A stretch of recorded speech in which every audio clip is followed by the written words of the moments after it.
Prezados irmãos, que o Senhor nos abençoe uma vez mais. Convém que agora nós nos harmonizemos conosco mesmo. Vamos procurar esquecer os problemas que a vida nos oferece. Às vezes nós temos que perdoar, não é só o nosso próximo. Às vezes nós temos que perdoar, sabe quem? A própria vida, que nem sempre é como nós queremos. É as circunstâncias que nós somos colocados. Então, nesta harmonia, nós não vamos questionar. Nós vamos apenas mentalizar o Cristo e fazer a nossa oração. Nós vamos pedir para a nossa irmã, Rose, né? Então, a Rose vai fazer a prece para nós de abertura.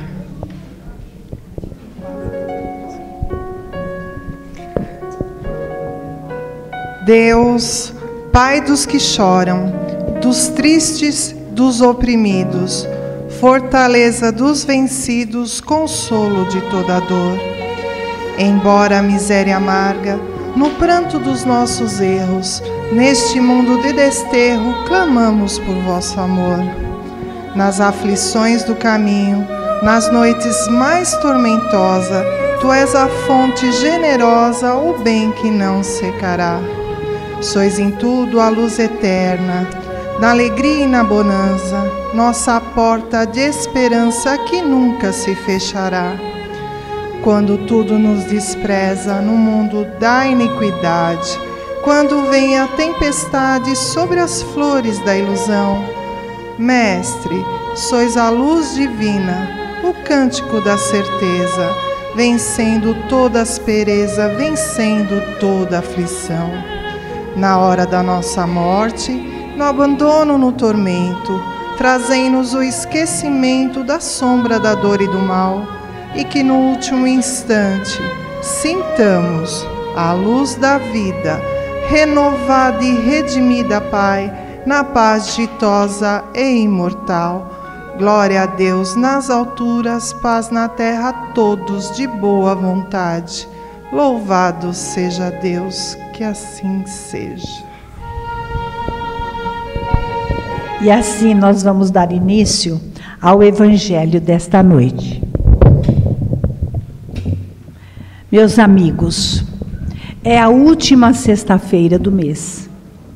Então, nesse trabalho, nós procuramos responder as perguntas que nos chegam aqui na mesa. E nós damos a liberdade de vocês levantarem as mãos e dizer conosco, conversar conosco o que vocês quiserem. Agora, eu quero advertir, eu não sou uma enciclopédia ambulante. Eu apenas, desde 10 anos, milito na doutrina espírita. E aí, nós queremos chegar até o vosso coração, passar as experiências que nós vivemos. E se há alguma sabedoria, acredite, vem do Evangelho de Jesus, de Kardec e do Chico. Então, vamos lá na primeira pergunta. Vocês podem até levantar a mão.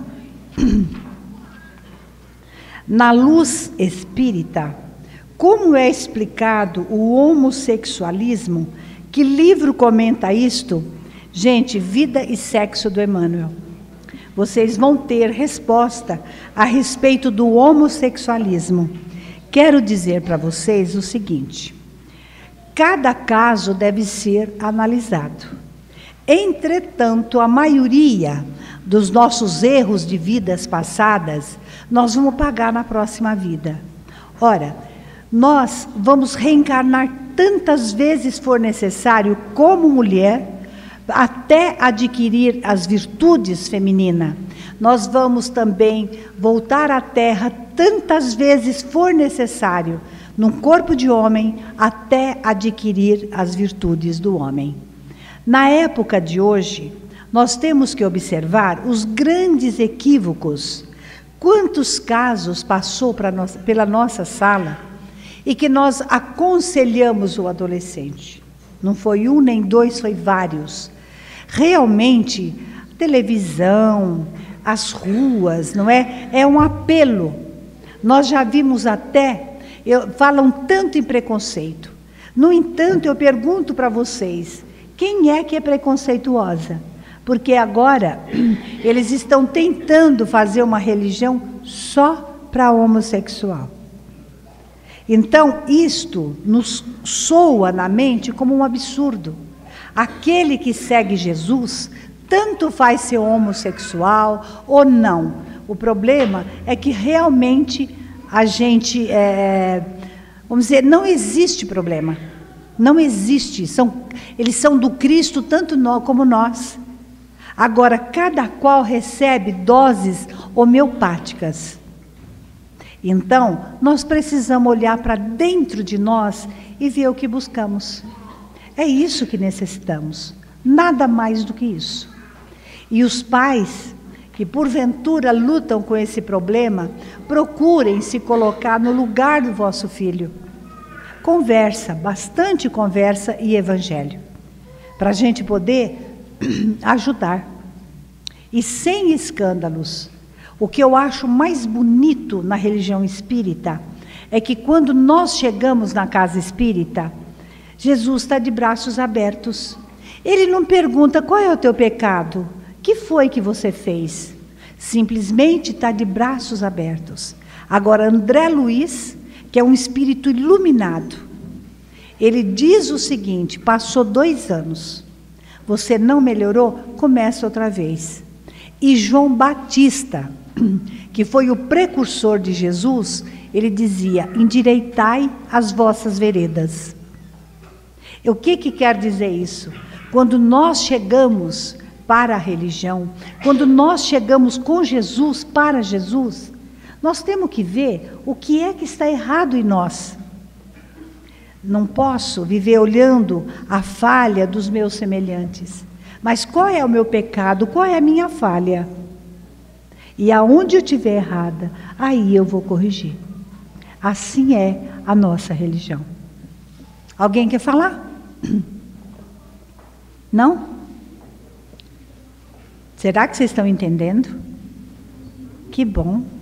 Alguém quer levantar e falar mais ou menos o que nós falamos agora? Ninguém quis? Então vamos para a segunda pergunta. A pessoa analfabeta continua na espiritualidade ao desencarnar analfabeta? Olha, gente, eu vou dizer para vocês uma coisa. O nosso corpo, na verdade, ele empana aquilo que verdadeiramente nós somos. No primeiro centro espírita que eu frequentei, com 10 anos, eu tenho muitas saudades daquela época. Havia um médium que foi o fundador, que é o espírito hoje, né? O irmão Francisco dos Santos Meira. Ele era totalmente sonâmbulo quando ele incorporava. E havia um senhor que frequentava, era um português. Ele se chamava João. Muitas vezes ele chegava para mim e dizia para mim assim: da onde vem a palavra que você fala? Eu ficava meio desconfiada, porque falar em público eu falo desde menina, mas eu não sabia muito bem que resposta que eu tinha que dar. Aí ele foi se aproximando e disse para mim: olha, eu tenho tanta fé em Deus, mas eu não tenho leitura nenhuma, nunca consegui aprender. Hoje, o nome é dislexia. A pessoa não consegue se alfabetizar, né? Agora, ele dizia que fazia o Pai Nosso corretamente. Mas se alguém pedisse para ele levantar e fazer o Pai Nosso, ele já não conseguia mais.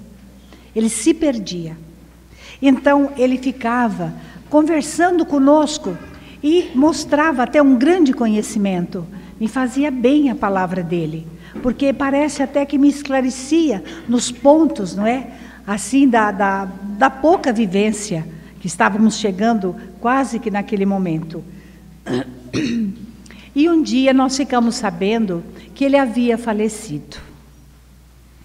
E esse falecimento, eu comecei a pensar, que bom que ele faleceu, porque lá no plano espiritual, ele vai poder agora, sabe, conversar, estudar, se alfabetizar, frequentar reuniões. E, de repente, um belo trabalho, o irmão Francisco dos Santos Meira, que hoje está no mundo espiritual, incorpora. Mas ele falou com tanto brilhantismo, falou um pouco de ciência, falou um pouco da filosofia e falou do Evangelho, que arrancou lágrimas. Eu dizia, nossa, que espírito iluminado é esse? Foi quando ele disse, olha, nossa irmãzinha Isabel, perguntando quem eu sou. Pois é, minha filha, eu sou o João. E lá, quando eu cheguei no plano espiritual, a primeira coisa eu queria me matricular numa escola. E qual não foi a minha surpresa? Que eu já fui professor em vidas passadas. Então, de fato, a gente percebia a cultura imensa. Então, o analfabetismo, a dislexia, nada mais é do que uma prova para o espírito. Hoje, eles querem terminar, não é? Zerar o alfabetismo. Analfabetismo, aliás. Mas não é assim. Tem pessoas que não conseguem. Nós tínhamos aqui um menino, foi o primeiro jovenzinho que apareceu. Quando nós fizemos a primeira reunião lá, lembra, Chiquinha? Ele entrou com tanto menino, era assim um corredor, quer dizer, era uma casa muito velha, tudo pequeno e até meio escuro, né? De repente entrou aquele monte de criança, era o Eduardo. E esse menino não tinha família, não tinha onde ficar, ele foi se apegando comigo, lembra? E aí eu arrumei os documentos dele. Eu coloquei com a idade do Evandro, porque eles eram mais ou menos do mesmo tamanho. Falei, põe a idade do meu filho, porque assim eu nunca esqueço. O Eduardo hoje está casado e tudo. Eu vinha à tarde ensinar para ele, eu queria que ele aprendesse a ler e escrever. Olha, gente, não tinha jeito, não tinha jeito. Conseguimos depois, até matricular na escola aqui, não teve jeito. E hoje o Eduardo é um grande chefe de família, graças a Deus. Então, sabe, o analfabetismo no plano espiritual, vocês não se baseiam aqui não. A mãe do Chico, quando ela casou-se, trouxeram o Chico para conhecer Pedro Leopoldo. Após uma reunião, lá em cima, gente, lá em cima. Então, trouxeram o Chico para conhecer a futura família. E ele foi assim, sendo levado pelos mentores que o cercavam, ele já estava consciente da missão dele. E ele lembrou, viu? Não é que nem eu que não lembro nem ontem, não é? Mas ele lembrou de antes dele reencarnar. As entidades trouxeram. E quando ele chegou em Pedro Leopoldo, o que encantou foi as garças. Porque diz que esse pássaro parecia assim, no meio dos pastos, né? Assim, de montanhas, diz que era mesmo um bando de garça. E ele ficou encantado, não só com a vibração, mas com a beleza de Pedro Leopoldo. E os mentores foram levando até ele chegar numa casa extremamente pobre. E vinha um bando de jovens, de 20 e poucos anos. E aí, lá na porta, uma delas estava dizendo tchau para as amigas. E entrou. Aí o mentor disse, essa é a tua futura mãe. Em vidas passadas, ela já teve muita intelectualidade. Ela veio com a missão de ser mãe. O Chico diz que quando ele entrou porta dentro e viu a simplicidade, a bondade daquela mulher que irradiava, ele ajoelhou nos pés dela e chorou muito. E ela chorou também, não sabia por quê. Nisso entrou um homem de aparência rude, tirou o chapéu, o cabelo estava cheio de algodão. Ele trabalhava numa fábrica, na mesma fábrica que a esposa trabalhava. E o mentor disse, esse vai ser o seu futuro pai. Então o Chico ficou por ali para poder reencarnar. Eu digo, pois é, igualzinho nós, né? E aí, gente, essa mulher era analfabeta. Mas em vidas passadas, como disse o mentor, ela já foi uma intelectual. Então nós não podemos nos apegar naqueles que não conseguem se alfabetizar. Alguém quer falar? Não? Então vamos para a terceira pergunta. Ó, a pessoa pôs assim: me encontro confusa ao ter sonhos e depois se realizarem. Olha, se você tem sonho e realiza, você tem premonição. É um tipo de mediunidade.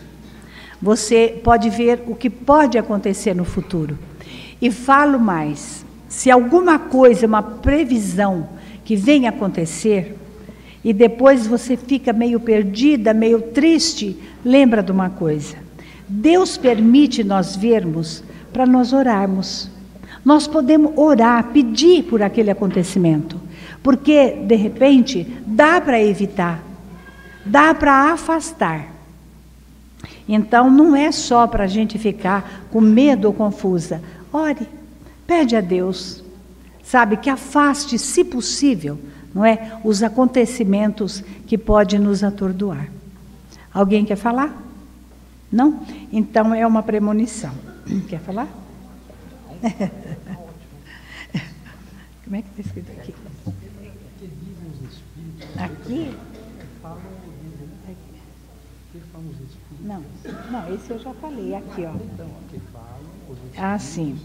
Que falam. Ah, tá.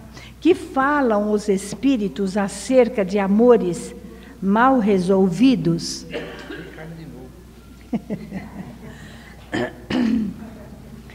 Olha, irmãos, será que nós sabemos de fato o que é amor? Não existe amor mal resolvido, me desculpem, é que nós não sabemos nem nos expressar. Não sabemos.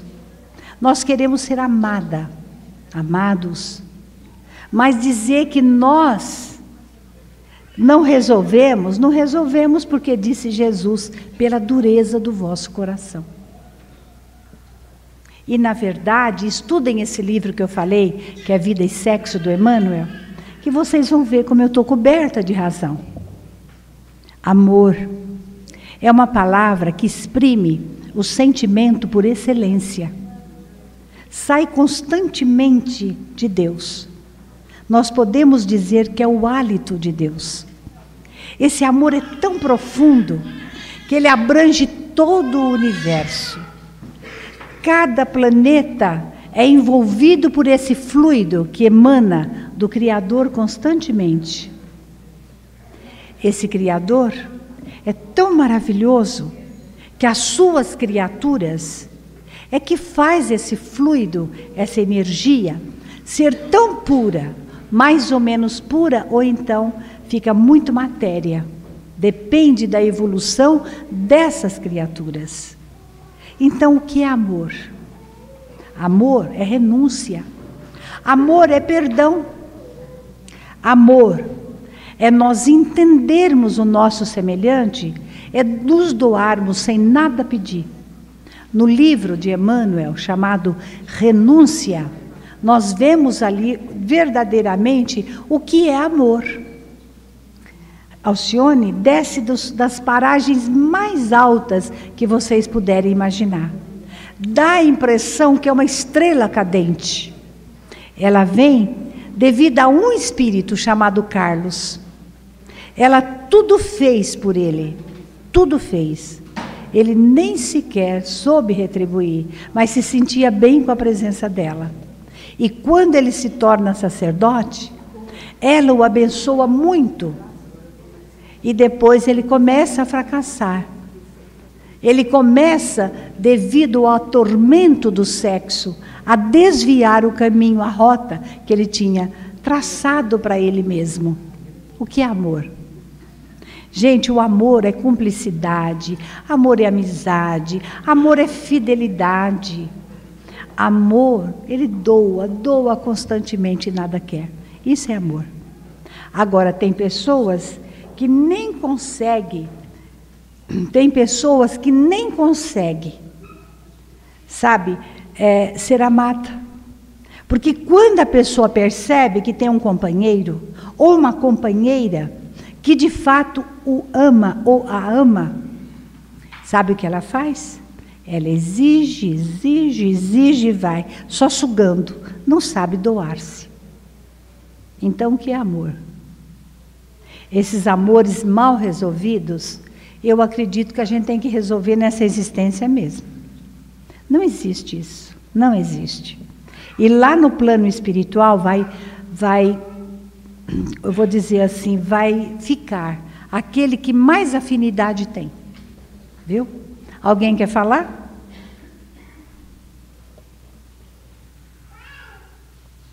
Existe uma energia.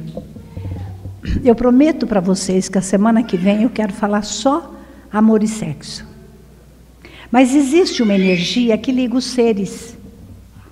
Essa energia, ela vai unindo as criaturas no decorrer da vida. Vai surgindo afinidade. Quanto mais afinidade, mais esse fluido une. E aí vem uma situação de uma dessas criaturas desencarnar. Pode ser a mãe para o filho para a mãe. Pode ser o esposo para a esposa para o esposo. Pode ser amigos.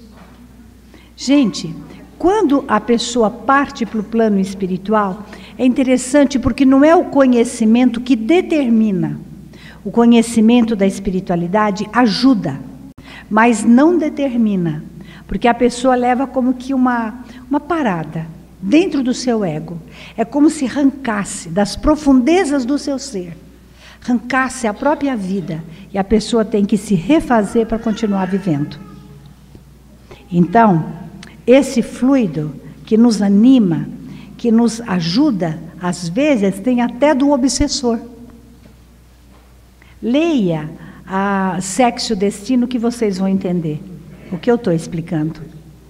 Ó, é esse aqui, ó, Sexo e Destino, mudou a capa. Não é? É do André Luiz. E aí nós vamos entender, de fato, gente, o que é o amor, o que é o fluido, tá? Por exemplo, só para vocês entenderem um pouquinho, Dr. Bezerra de Menezes tinha um filho que era obsediado.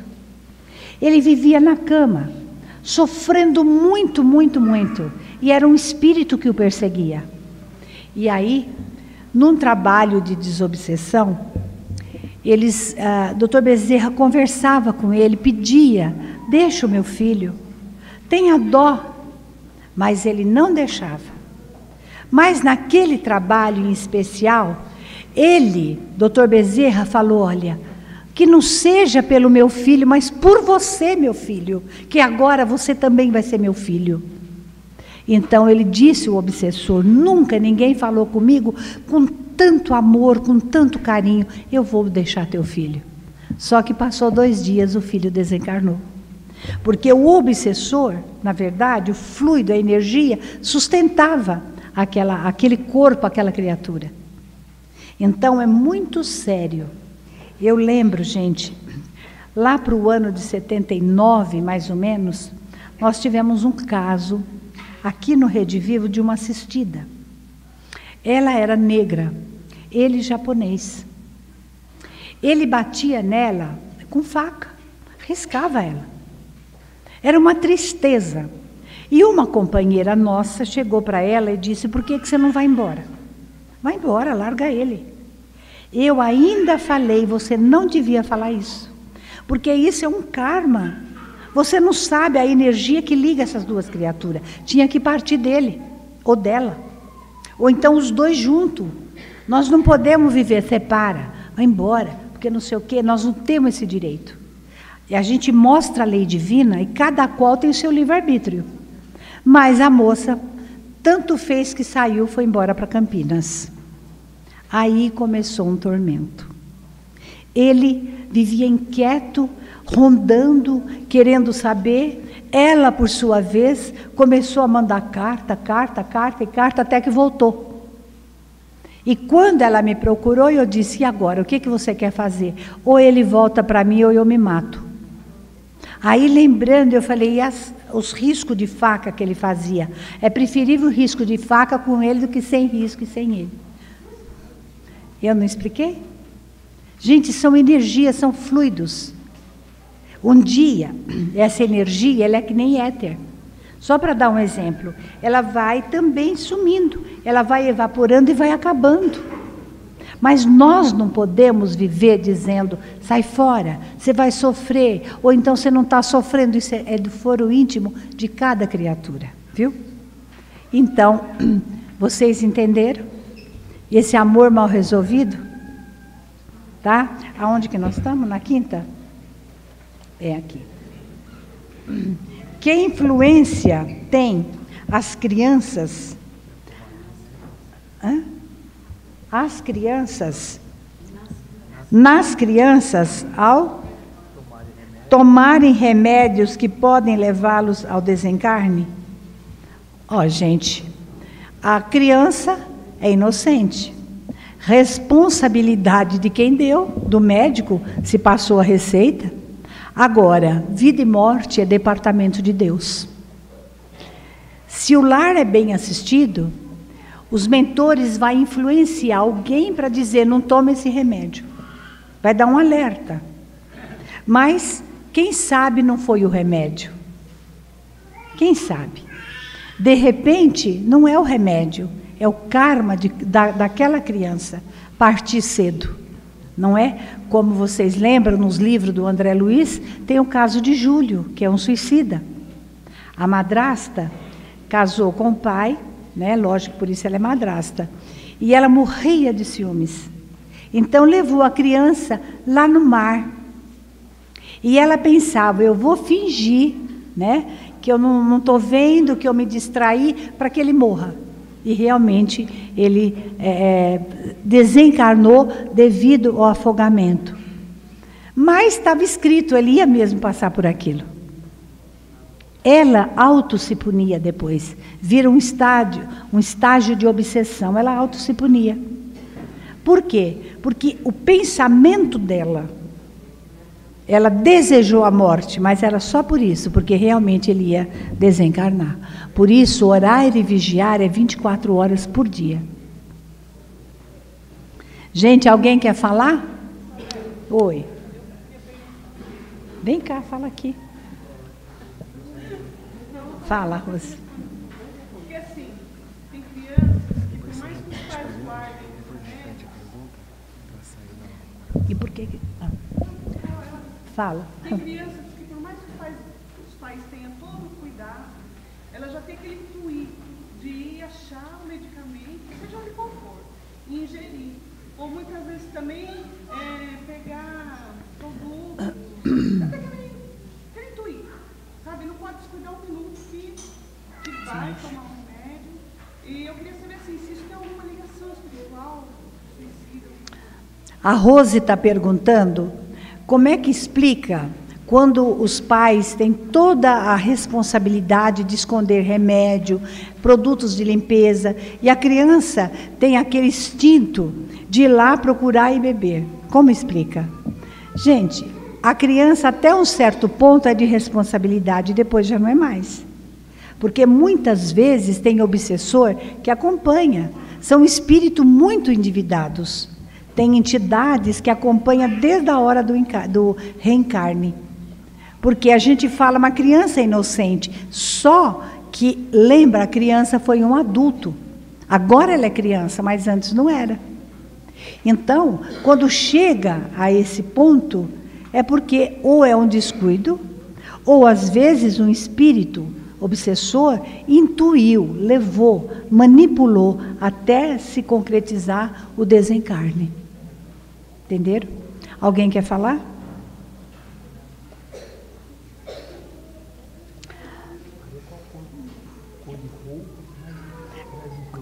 Qual a cor de roupa? Não. Cor de roupa marrom traz más influência? De falar que é o marrom? Gente, claro, a gente se veste de acordo com o que a gente gosta, não é? Eu acho que o que mais faz mal mesmo para a gente, de verdade, é o nosso pensamento, palavra e ato.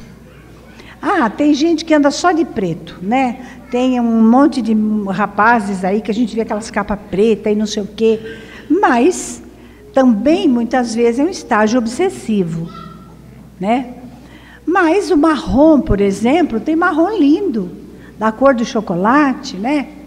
Tem marrom que, vamos dizer, que atrai, tem outros que cria repulsa. A gente precisa ver por que nós buscamos determinadas cores. Eu tenho uma coisa comigo que é muito esquisito, meus filhos sabem.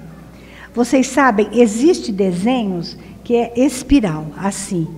Eles fazem roupa de cama, eu não posso nem olhar. Eu me sinto mal com aquilo. Eu vejo que é da minha mediunidade. Às vezes nós estamos andando de carro, quando eu vejo algum desenho na parede, qualquer coisa, eu viro o rosto. É rápido, eu bato o olho, aquilo não me faz bem, de jeito nenhum. Sabe? Então, eu falo para vocês, o marrom em si não é nada. Vocês tendo um bom pensamento, não é? Eu falo para vocês desses espiral, essas coisas, porque faz parte da minha mediunidade. Tem entidades que trabalham com isso para obsediar, sabe? Para te magnetizar, para fixar aquilo. E eu não me sinto bem mesmo. Eu posso estar até lendo, orando, mas se eu bater o olho, eu viro o rosto. Não me faz bem. Então, o marrom em si não é nada. O preto, hoje em dia, eles falam assim, tem que ter o pretinho básico para poder sair. Não é? Então, sei lá, eu acho que tudo é o pensamento. O que adianta eu andar de branco se dentro de mim está negro? Eu estou querendo vingança, eu estou querendo não sei o quê. O que adianta o branco, não é? Então, a gente não pode ser tão mística a esse ponto, né? Vamos continuar? Alguém quer falar? Como está difundindo a doutrina espírita no mundo?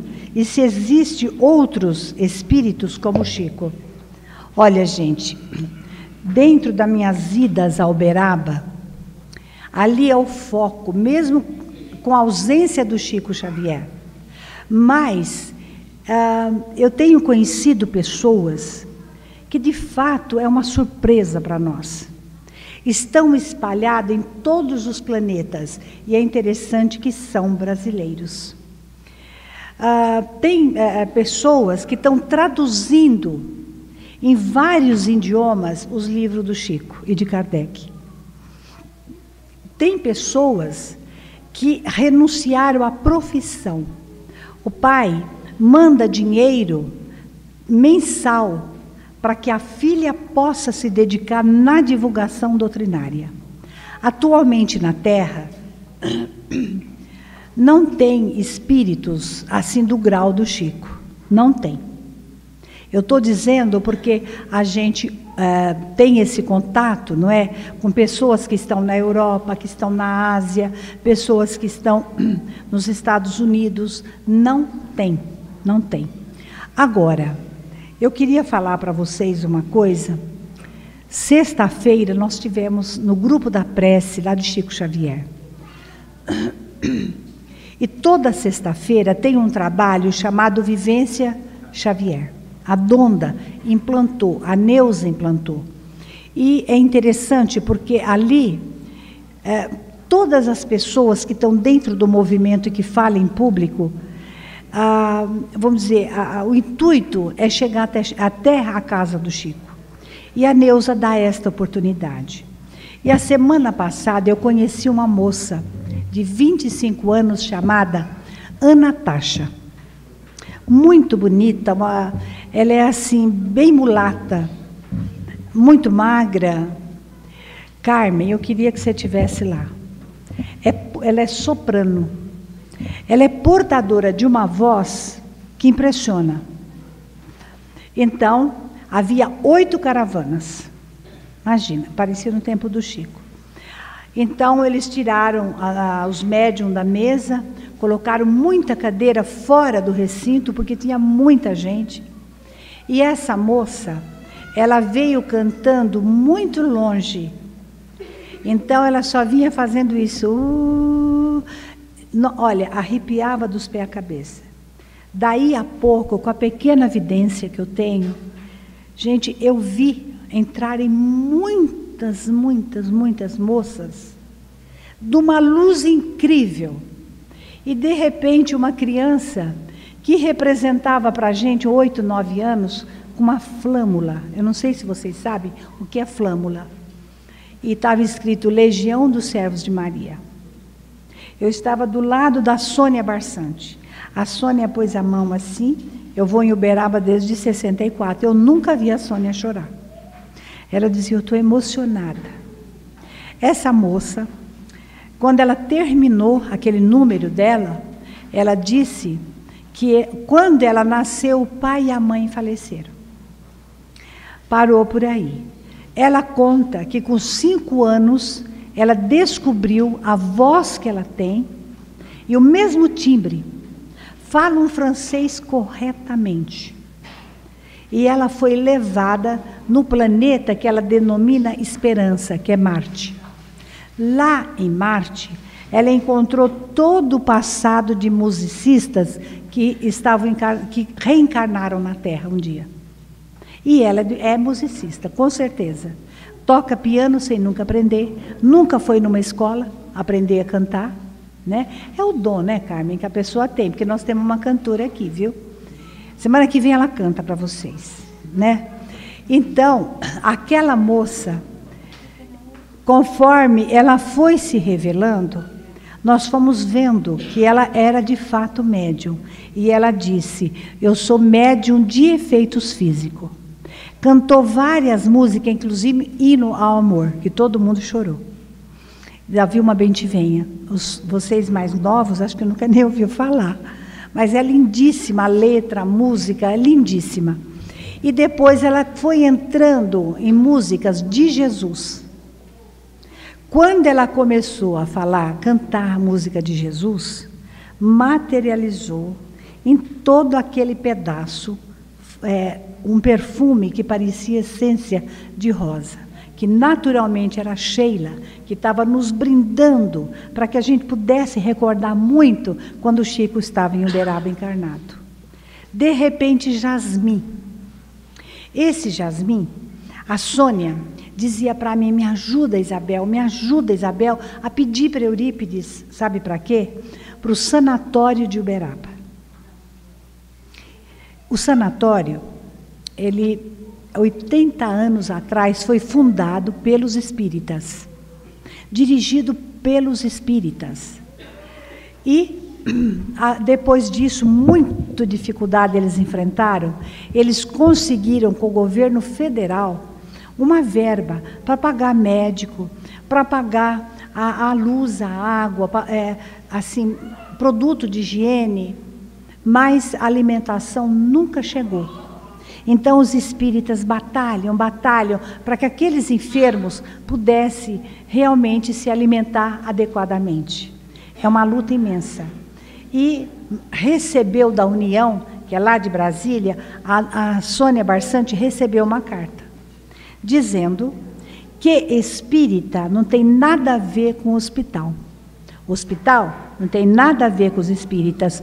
Ou os espíritas entregam o sanatório, ou retira-se a verba dada do INSS. Eu falo sim, porque eu não vou ficar em cima do muro.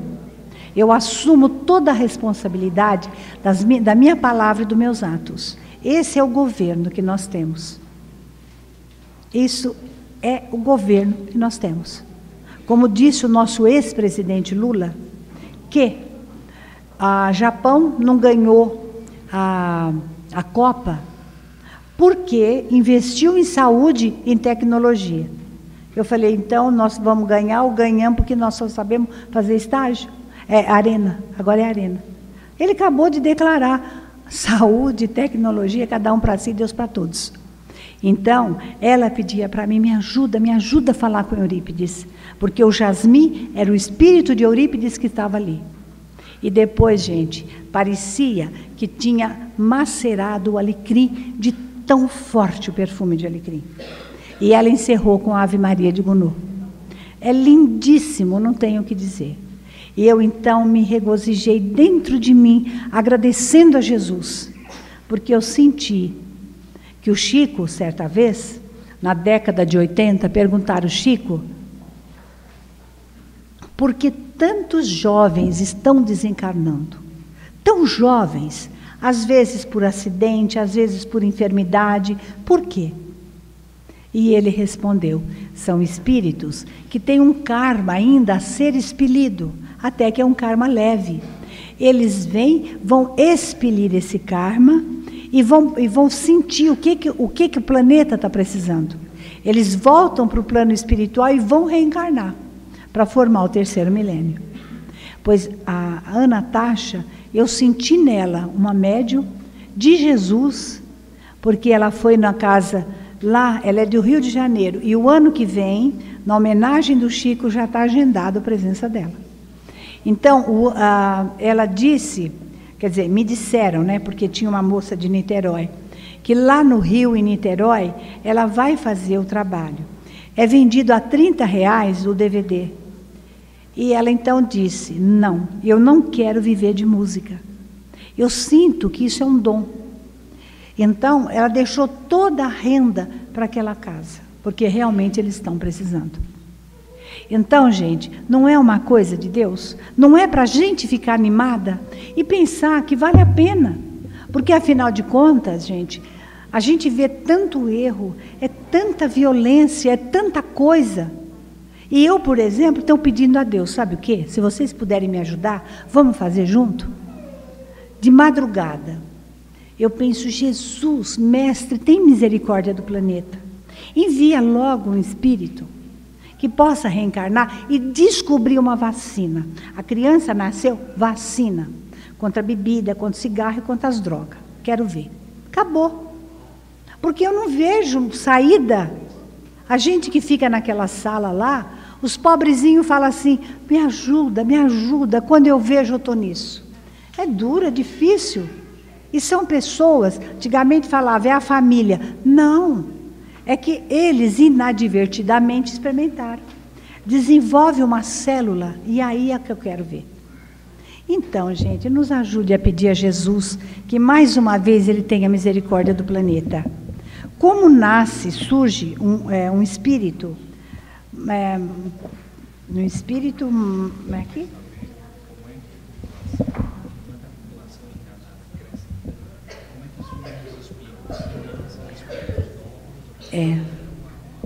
Olha, o Marcos está falando que a pergunta é o seguinte: como é que nascem os espíritos? É isso? Né? Porque o nosso planeta está bem populoso, né? E como nasce um espírito? E agora, hein?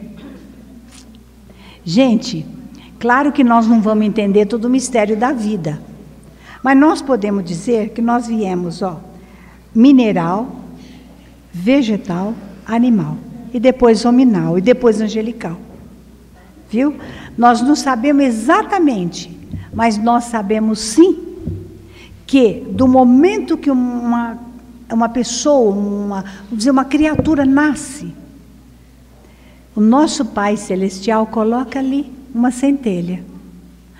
Nós nascemos simples e ignorantes, destinado a voltar para Ele, sábio e benevolente.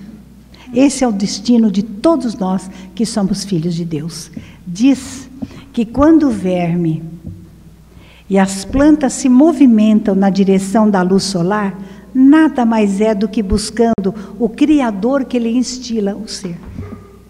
Então, nessa misericórdia que estamos citando, quem sabe nós vamos dizer, Pai, Criador dos mundos e dos seres, Senhor do universo, envia uma vez mais a tua legião de espíritos sábios e benevolentes, para que eles possam passar em todos os lugares desse planeta, abençoando.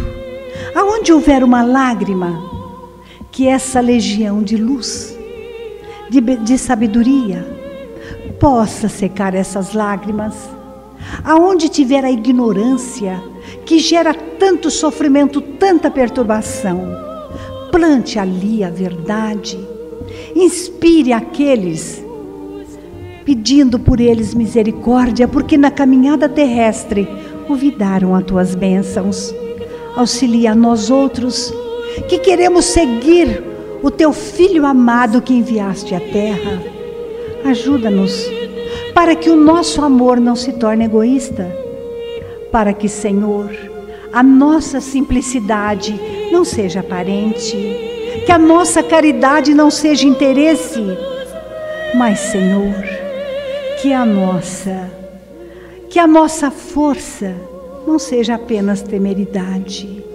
Senhor, em torno de nós, alonga-se a vinha infinita do nosso Mestre.